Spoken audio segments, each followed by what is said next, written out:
Ako urong dito, and I said I would stake my honor, my life, and even the presidency.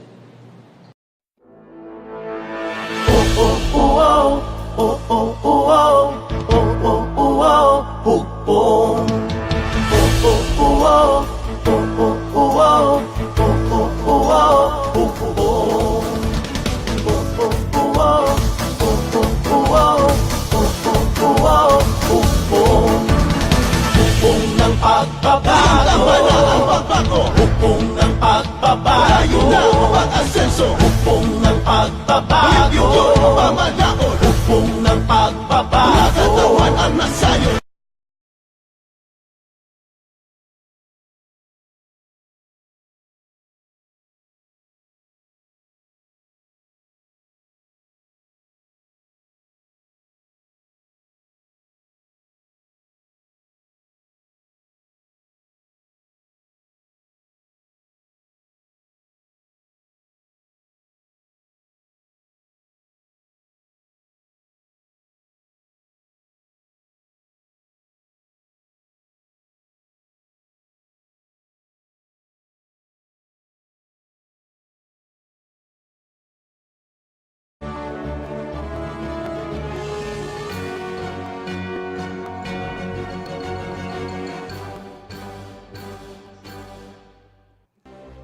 Good morning, Malacañang Press Corps. Let's now have Chief Presidential Legal Counsel, Salvador Panelo. Good morning, sir. Good morning.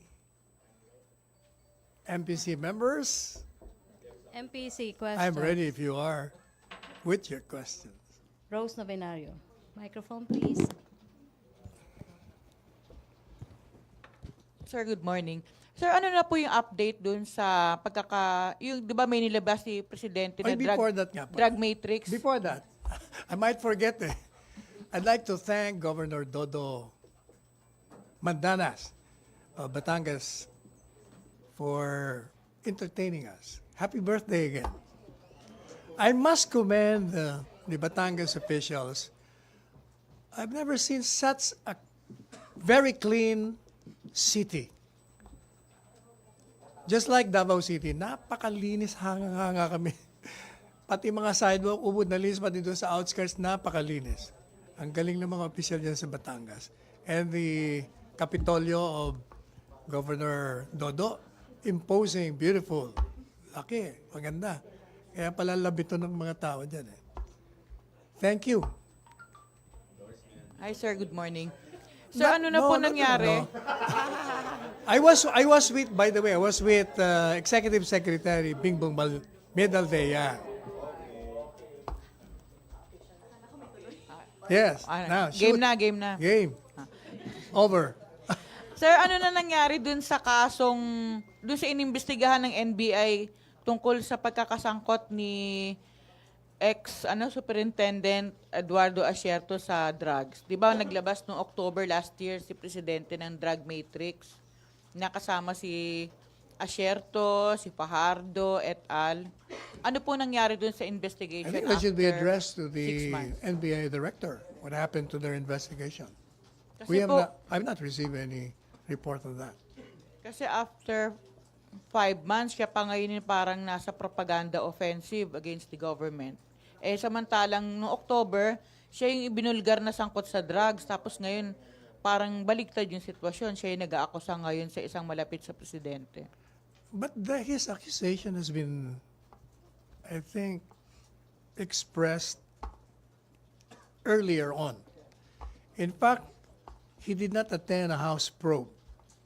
That is why PNP chief said that if that is true, the report you're saying, why didn't you do something about it?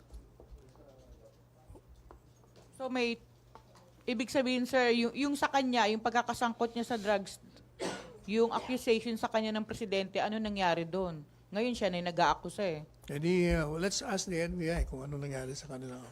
Hihilingin niyo sa NBI, sir, na magsabit ng investigation report? We will, I think the director is listening, so we will await for his report on the matter. Thank you. Okay, Pia. Pia. Sir, what was the basis of President Duterte in defending Michael Yang from the allegations that he's involved in drugs? Was it a result of any investigation, sir? Anong pinanghawakan I ni President suppose Duterte? President will not be saying anything without any basis. Also, common sense will tell us that he's not involved. According to the President, Ambassador Zhao slept in the house of Michael Yang. And we all know that Chinese government is against illegal drugs. And the ambassador will never associate himself with anyone involved in drugs. Pero sir, yung friendship niya with the ambassador, is that enough basis to clear him of any allegations?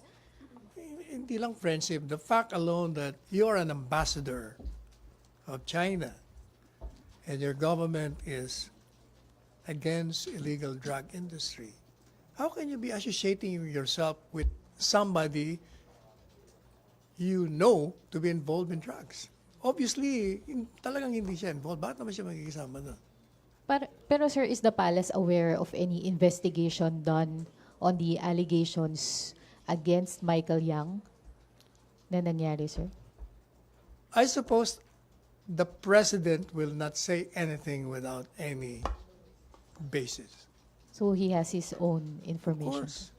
Thank you, sir. Raymond Tinasa. Sir, but considering Henry. the seriousness of the allegation of Henry. Raymond pala, rather. Asherto. Sir, considering the seriousness of the allegation of Asherto, will you or won't you challenge or urge him to present evidence or proof? I already said yesterday that if indeed what he was saying is true, he should have filed it when he was still connected with the PIDEA. In fact, that is what the PNP chief is also saying. Why didn't you do something about it if that's true? So the trust and confidence of the president to Mr. Michael Yang as a special economic advisor remains. Unless you can show proof that he is involved, the trust and confidence remains. Thank you, sir.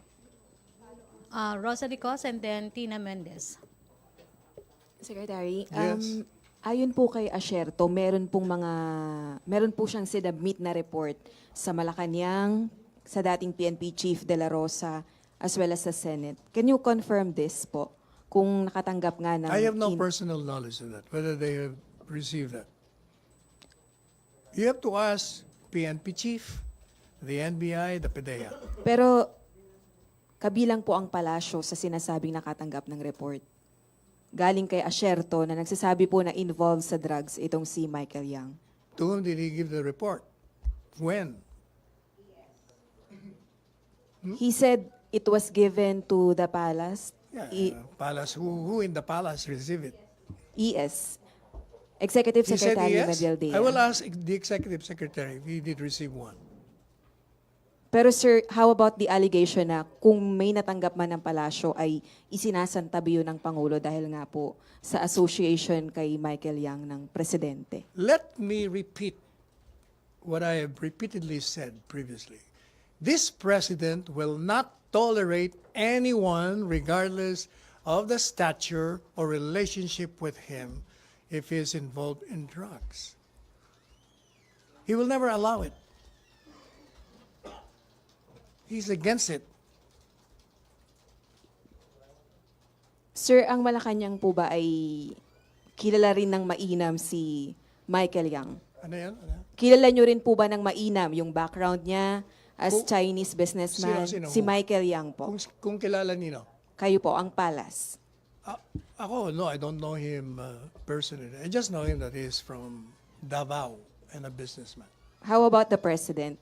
How yung pong Pangulo natin, gaano I kakilala do si not know Michael also Yang? whether they're friends, very good friends. I know that both of them are from Davao. So, kino-confirm nyo po yung pagiging malapit sa isa't isa ni Pangulong Duterte at ni Michael I did Yang. say that. I said I know that they're both from Davao. I do not know the extent of their friendship, if there is one, or relationship, if there is any. Okay, sir. Thank you. Okay, Tina Mendez. Sir, yung PDEA Director General Aquino and I think police officer si General Cascolan confirmed naman that they received a report from Colonel Asherto. Then the about next question is, after receiving the report, what did you do? Dapat saka we have to direct that question to that To Asherto or PDEA, to Aquino PDEA. and Kung if you Cascolan? receive a report about the involvement of a certain person involved in illegal drug activity, then we should ask him, what did you do? Then sir, as a lawyer, ano ang mere association ba with personalities by the president? Does it mean he could be What do you protecting, mean by association? If you see him with, taking pictures with him? ganun ba yung taking association? pictures, said to be close friends, said to be, But the does it make president anybody always guilty of always any accommodate wrongdoing also? anyone who wants to take picture with him. Kung yun lang ang magiging base niya, malabo yun. Like me, for instance, people also ask me to have photo, I don't even know them. Bibigyan mo na lang. Di ba? Sir, yung perceived closeness kasi parang nakikitang napoproteksyonan ng sila Michael Yang and another a certain Alan Lim sa mga alleged illegal activities. More apparent than real, siguro. Perception lang. Perception can always be wrong. Or usually it's wrong. Sir, what could be the basis or political or motive of Mr. Asherto? to Obviously, meet the motive is, since he has been accused of involvement in drugs, he wants to get back. That's why he's pointing fingers at whoever. Okay. Joyce Balancio. Sec, when you said that the president won't tolerate anyone involved in drugs regardless of the relationship, if, for example, sir, dahil na-confirm na rin ng PNP and PDEA that they have received a report and mapatunayan later on na involved talaga sa drugs si Michael Yang, paano dapat tratuhin ng gobyerno si Michael Yang? Then charges will be filed against him if that is validated. How will the president treat him? Or how will it affect the alleged relationship with the president? Just like the way he treats other people involved in drugs, he will go to the ends of the earth to put them behind bars.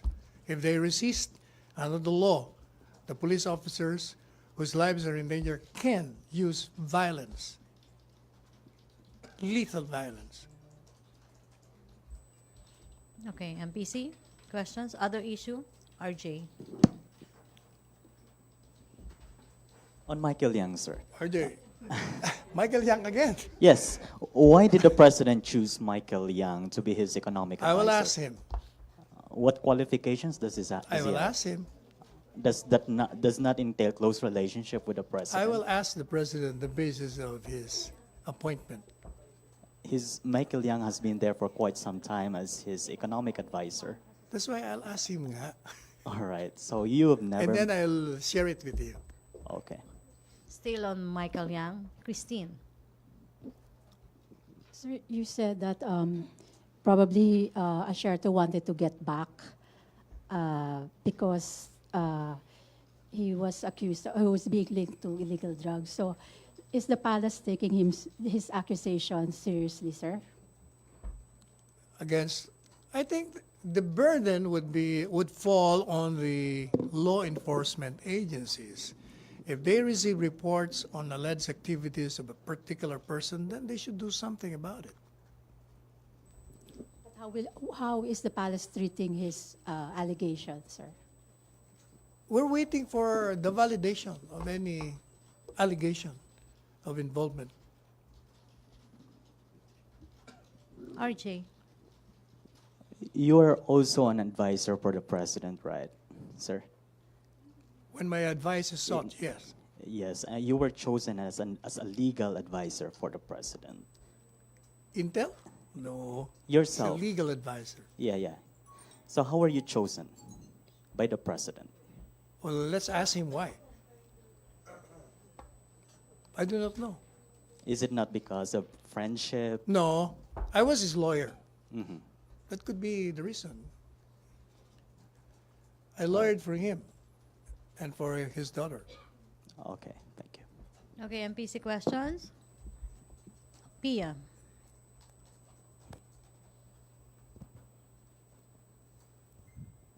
Sir, the sister of the late Senator Miriam Defensor Santiago has issued a statement asking you to withdraw your pronouncement that her appointment to the ICC was valid. She said that you should apologize and that your statement was irresponsible, offensive, and full of malice. It is also immoral and extremely disrespectful, as the late senator cannot argue and defend her belief that the ICC was a legitimate entity and that the Philippines is a I valid think member. I will apologize for hurting her feelings, but I think she misunderstood what I said yesterday.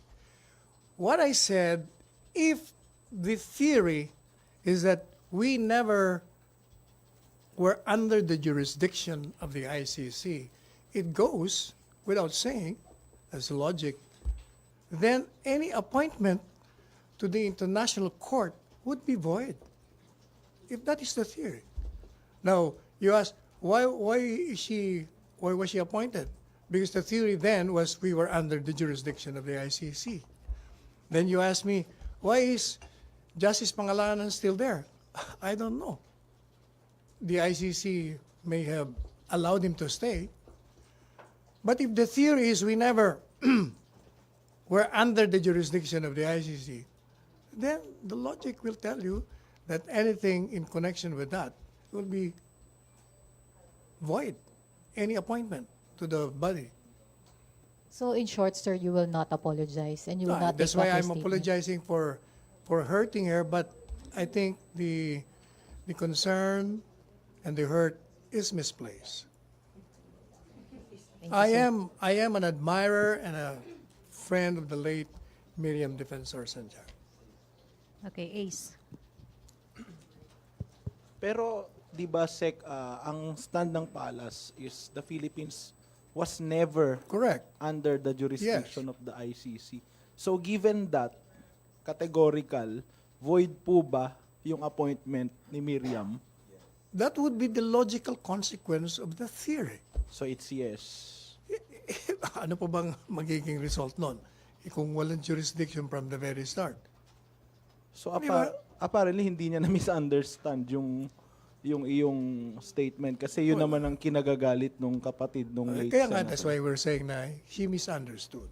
But, let me say that she was very much qualified to be a justice. She had the credentials. But the problem is, prior to the assumption of the presidency of the president, nobody knew that we were never under the jurisdiction of the ICC. Everybody took for granted that since we signed a treaty, then we were under the jurisdiction of the ICC. But the problem is the Constitution requires that a law, before it becomes enforceable, it has to be published in an official gazette, in a newspaper of general circulation. And the Rome Statute never was published in a newspaper of general circulation, nor published in the official gazette. Okay. That is why the theory of the president, we were never under your jurisdiction. So there's a claim that your statements were offensive and disrespectful. Do you agree? It's not offensive. I think it was misunderstood. Misunderstood. Yeah. Hindi rin disrespectful sa the late No, senator. I do not think so. But I apologize because she was hurt, because she misunderstood mine. But you stick to that view. Yes, because that is the logical Okay. consequence of a theory Okay. that we had never been under the jurisdiction of the ICC. Okay. Salamat, Sec. MBC, questions, Joseph. And then Hannah. And incidentally, she never assumed the position. Sir, can I go back to Michael Yang? Baka maging old na yan. Babalik natin. Anyway, so aside from the statement that Ambassador Shao slept in his house, right? So therefore, you're saying that the ambassador could not have been... The ambassador said he will never associate with any person with involvement in drugs. Okay. Aside from that, sir, What do you think is Michael Yang's involvement in drugs? Does I he do have, not does he know. have any? I have no personal knowledge about his dealings with anyone. But you're willing to accept the statement of the Chinese ambassador that he is not involved in drugs. That's what he said. So therefore, we believe. Not necessarily. Well, wait, this is what he said. I mean, I have no personal knowledge whether that is true or not. Well, what I'm just saying, if Asierto is saying that he's involved, then he should have done something at the time he knew of his involvement. Number two, if it's true that he submitted the reports to law enforcement agencies, then they should have done something about it. If they have something about it, what was the result? That's why I'm now asking questions to the people in the law enforcement agencies. But right now, we're not making any determination. The palace is not making any determination as to his involvement. No, we're precisely waiting for the report. Okay. You're not going to say that he's not involved, yes? You're not absolving him, in short.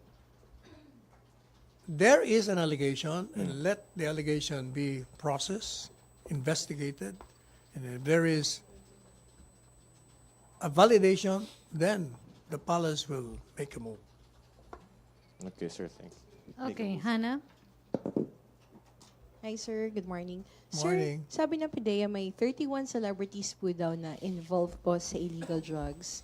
Yung list po ba na ito nakarating na sa Pangulo and kung may fresh directives po yung Pangulo regarding po dito sa Hindi ko pa issue? alam yun. I haven't been informed of that officially. Sir, sakali po kasi may mga artista po sumuporta kay Pangulong Duterte nung tumakbo siya.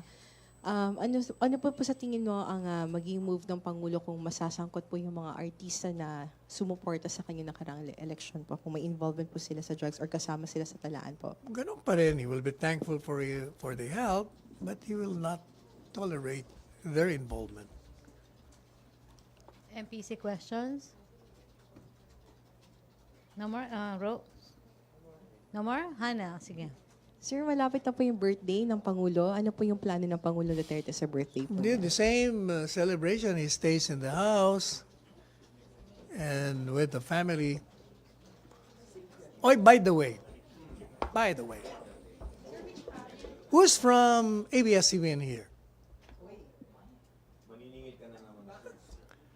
Why, you know why? Because yung report niyo dun sa DCMM, mali yata eh.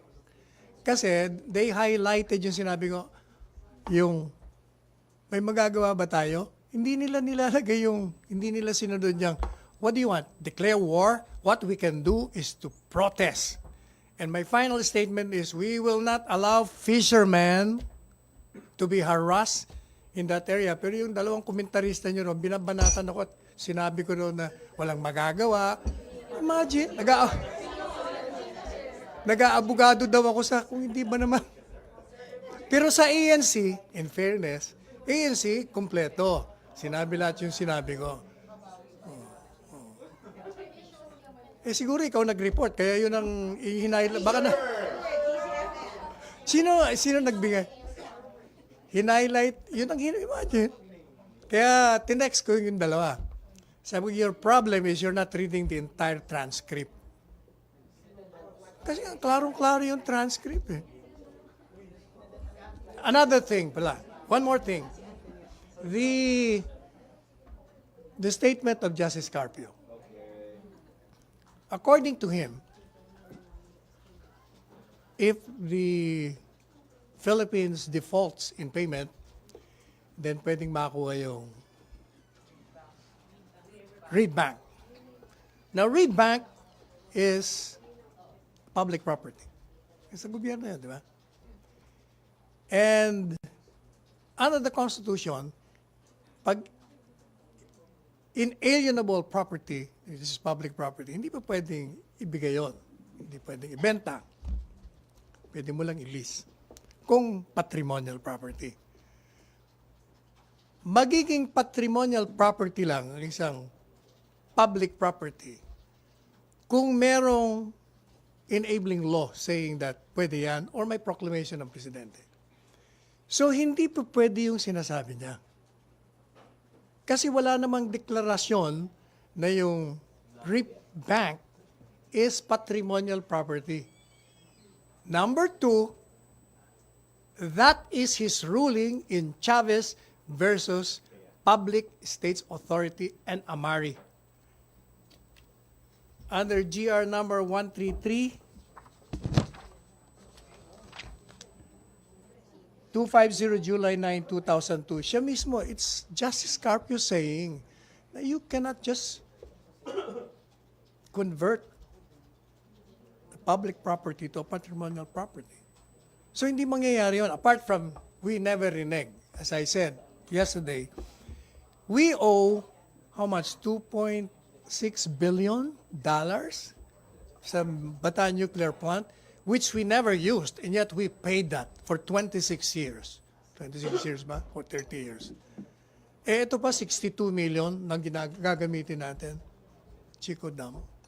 So, in either case, yung concern or yung apprehension of Justice Carpio may be, with due respect to him, misplaced.